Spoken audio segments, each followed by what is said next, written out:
Hi everyone, and welcome to the weekly live yoga business coaching and training session with me, Kelly McHugh. I am the founder of Digital Yoga Academy, and I'm happy to be with you today. So welcome to you all on Facebook, in the group, on the Digital Yoga Academy Facebook page, and also on Instagram. So when you do join, say hello and let me know where you're watching from. And today is part 3. Today is part 3 of a yoga biz alignment content series that I've been sharing with you over the last few weeks. Okay, so the last few weeks I've been helping you to really just take a step back in your yoga business and just to pause and to look at building the foundations so that you can really get into alignment and just feel more in flow. So that's what this little content series is all about. And the type of content that I've been sharing with you then. So in week 1, I shared some resources around how to find your yoga niche and how to, really kind of look at who your ideal student is. So we did a whole lot of work around that. And then in week 2, we looked at your offering, and also we started to look at how you can kind of craft your messaging around your offering so that it really kind of speaks to your students and to your niche. So if you're joining, guys, on Instagram, say hello, let me know where you're watching from, and also on Facebook, in the group, and on the page, say hello. And today's session really is it's just taking it a step further. So today's session is really about how to inject a little bit more of you into your messaging. So this is about injecting your personality into your messaging and into your brand. Okay, so this is the final step, or the final part of this yoga biz alignment series. So I hope you'll stay with me today. It's going to be quite short and sweet. I want to share with you how you can go about injecting some of your personality and more of you into the copy that you use and into what you're putting out there in the world. Okay, and this is really one of the best ways to build trust. It's one of the best ways to build trust in your niche and with your ideal students. And also it's really about getting you to think about how you can do this, how you can go about this. Okay, so I want you to have a think about people that you know on, big personalities that you know on social media. So it might be like influencers or people like, I don't know, I guess like people like Kim Kardashian or Richard Branson. Have a think about what these people really have in common.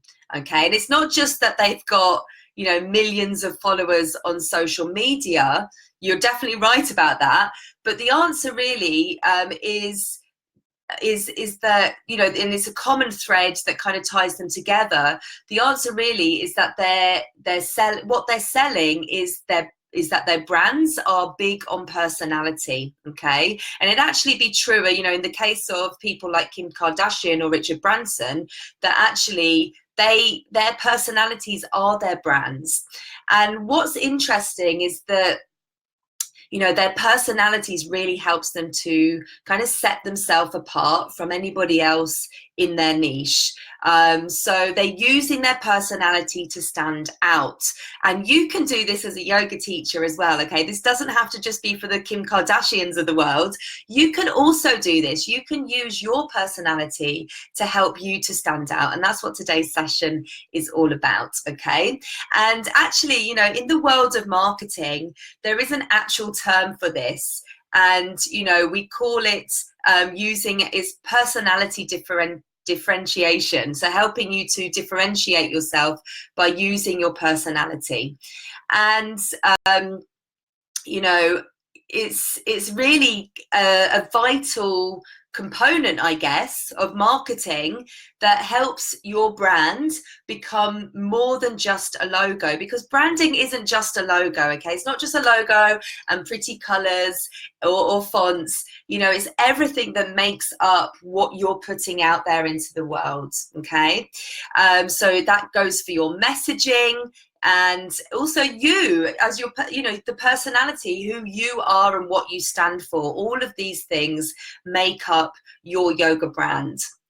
So you know, having your personality in your messaging and in your copy or in your social media posts or on your website is really helping you to show people, your ideal students, is helping you to show people how you are different to other yoga teachers that are also, you know, providing a similar offering. So, you know, other yoga teachers who have similar classes or similar workshops. And, you know, if you've ever thought to yourself, you know, how am I being different to the other teachers out there, or how can I be different, or how can I stand out when there are so many other teachers out there doing the same things as me? The answer really is your personality. That's how you can stand out, okay? Your personality is showing people, rather than just telling people, what it is that makes you different and helps to set you apart. Does that make sense, guys? For those of you that are watching me, let me know if this is making sense. And also let me know if you currently feel like you are using your personality in your messaging already, or you're using elements of it to help you to stand out. We're getting a thumbs up here from Ords, Ords Pilates on Instagram. And you know, it's really your personality that's going to capture people. You know, it's going to help you to cut through the noise. And I have a really good example of this in action, and it's a teacher that you may know. It's actually a teacher who's a very good friend of mine, and her name is Celeste Pereira. And I want you guys to go and check Celeste out on Instagram, because she's a super funny girl. She's very, very funny in how she puts herself out there. She's very authentic, she's very real and down to earth, and she's just a really, really good example of a yoga teacher who is being real and is injecting her personality into what she does. Okay, so do write it down. If you're not aware of Celeste, go and check her out on Instagram. It's just Celeste Pereira, and just take a look at what she's doing. And it just goes to show that, you know, this stuff can really resonate with people and can really help you to build a loyal community of people, of ideal students who, you know, resonate with your message and really kind of want to be in your tribe, because you're being real and you're being you. Okay. And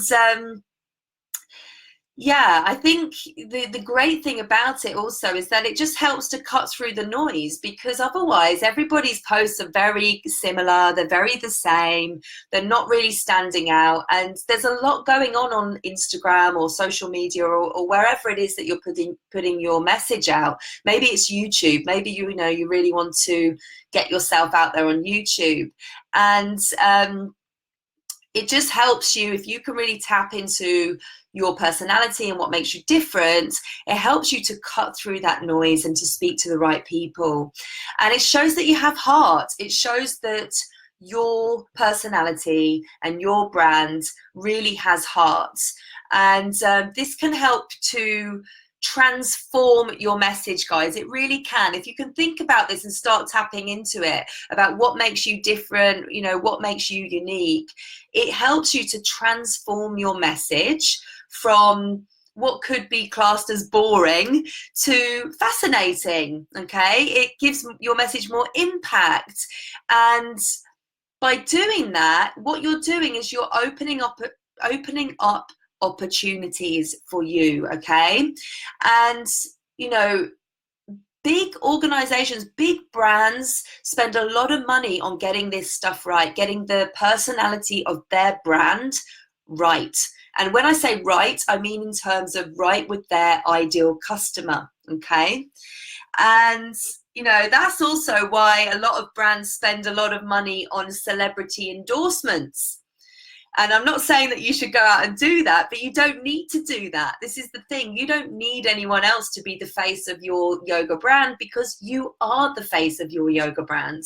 Why would you want to use anybody else? It's okay for big brands that have millions of pounds or dollars, and they have money to spend on this kind of stuff, but you are the yoga teacher. You are the face of your brand. Okay, so you don't need to use anybody else, because honestly, you are special, you're magnetic, you're intriguing, funny, whatever it is that makes you unique. Maybe you're a little bit controversial. Don't hide behind any of that stuff, don't hide behind it. You need those qualities, or you need to inject those qualities into what you're putting out there to really help you to stand out, because there are a lot of yoga teachers out there. So we need to be, using what we've got to help us to stand out. How's this sounding? Does it sound a bit scary? How are we feeling about this, what I'm saying to you today? Do let me know in the comments.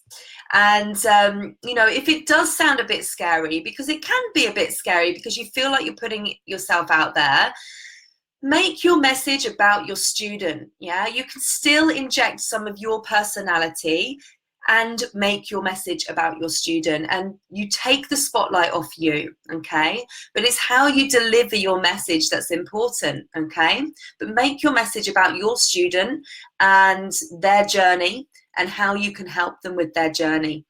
Does that make sense? Okay, so let's have a look here. Oh, Martina, thank you. Martina says, love the advice, makes so much sense.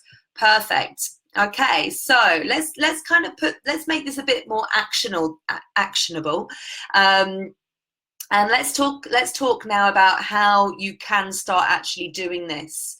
And the first way really is in your written content. Okay, so this could be blogging. You could be perhaps creating blog posts, but also, it applies to your social media posts as well, and definitely email marketing if you're sending emails out to your list, which you should be.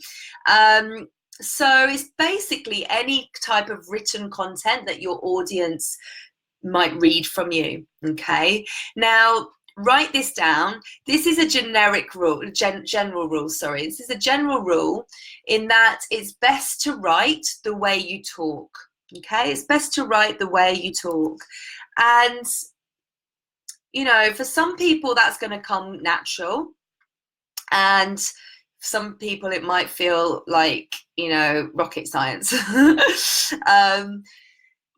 It can also feel a little bit vulnerable. Okay, especially if you want to be taken seriously, or you want to be, you want to come across as being professional.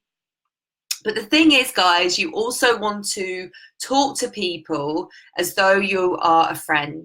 Okay, and I know this personally from experience, that if you come from a corporate environment, it's actually really hard to start writing like that. If you've come from corporate backgrounds. So me, for instance, I came from a corporate marketing background, 15 years working in global businesses and agencies and startups, and very professional corporate way of writing and creating content. It was very difficult for me to change this up. But my advice to you is to really, write as if you're talking to a friend. And one way to do that is to actually record yourself and use a transcripting service, a software. Even Google Sheets will do this. You can speak into Google Sheets, and there's a little microphone icon, and it will write it out as you're speaking.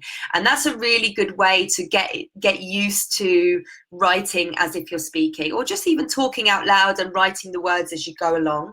But you want to be talking like you're talking to a friend, because it's much better to sound like you than to sound like a generic watered down version of you. Does that make sense? Say hello if you're just joining me on Instagram or Facebook. And you know, it's also about kind of being recognizable. And if you talk like you're going to be more recognizable when people are reading your words or they come into your blog to find out, you know, what you're going to be sharing with them next. And that helps them to feel more connected to you as well. Helps people to feel more connected to you. It helps, hey Kat, helps people to resonate with you more and to relate to you. And, you know, you might feel like you're kind of taking a risk, putting your personality out there, and that's okay. That is okay. But all you really need to worry about is that you're being yourself and that you're creating content that resonates with your ideal students and helps them, and nothing else really matters. So keep those things in mind, guys, that you're being yourself and that you're creating content that's helping your students. Yeah? Let's have a look here. Maria. Hey, Maria. Love your advice on how to write email newsletters. Yeah, so share your content each week, guys. Share your content, create content, share your content, and share it out to all of your channels. And if you're creating this one piece of content for your blog, and you're doing it in a way that is really kind of putting your personality out there, and you're sharing your message and you're helping people, then you can just share that across all of your channels. You know, you can share a summary of that to your email list. You can start to take out the golden nuggets out of your blog article and share that in different ways on Instagram and Facebook. You can get onto Instagram stories. There's so many ways that you can share, that you can repurpose your content so that you're not having to recreate content for each channel. So I've done trainings on this, guys, specifically on that one thing, on how to repurpose and create content in an easy way every single week. So go and check that out. Go to the Digital Yoga Academy Facebook page. You'll find all of the trainings there. Search for the ones on content if you are scared with that, or not scared, if you're worried about that, if you're worried about how you can do that, or you're struggling with that. Okay, so the other thing to do really is to look at your website and your about page. Your about page is another really great way to inject some of your personality and to infuse some of your personality into the content on your about page. So make sure you use that opportunity as well, because, you know, your about page can be a page on your website that's, you know, heavily visited. You'll get a lot of traffic there. People want to know who you are. And, you know, if they've clicked through to your about page, it means that they're actually liking what they're reading so far. So they've been on your homepage, you've made that connection with them, you've told them how you can help them and help their struggles and help them with their yoga journey. And if they like that and they're resonating with it and they can see that you've got something that's going to help them, they're going to want to go and find out more about you. Okay, so they're going to head to your hey Christy, they're going to head to your about page. So that's a perfect opportunity for you to really inject some of your personality onto your about page and to tell a story. You know, don't just state, you know, where you've trained and how many qualifications you've got. That's all good stuff, but actually tell a story and be real and show them, you know, how you can help them, but also just be refreshing and be a bit entertaining, okay? And just be real, guys. Don't just list out all the places and trainings that you've got, because that's just a little bit boring. You want to make it a bit more fascinating and a bit more interesting than that. Maybe even be a bit silly or entertaining. Don't be afraid to just put you across and to just be you, okay? So I hope you've enjoyed today. I'm going to have to go. I said it was a short and sweet one today, but remember, guys, today has been part of a 3-part mini-series where I've been sharing with you how to, you know, get clear on your ideal students and your niche, how to really kind of get clear on your messaging and your offering, and today to add a little bit more of you and a bit more of your personality, inject a bit more of that into your brand. So hopefully you're on my email list. Thank you, Kat. Kat says, I love those tips, Kelly. Hopefully you're on my email list. I've been sharing all of the links to all of these videos and other resources just to help you get into alignment and to just to take a step back, because sometimes we're we're moving forward, but actually we're not moving forward as quick as we could be. And that might be because we're just not in flow and we're not in alignment. So it's important to just pause, take a step back, and to go through some of this foundational stuff around, you know, your students, who they are, understanding what your purpose is, you know, understanding what your message is, crafting offerings that your students really want, and then building everything up from there. Okay, I'm going to love you and leave you. Thank you for joining me, everybody, and I will see you guys next week. Take care. Bye.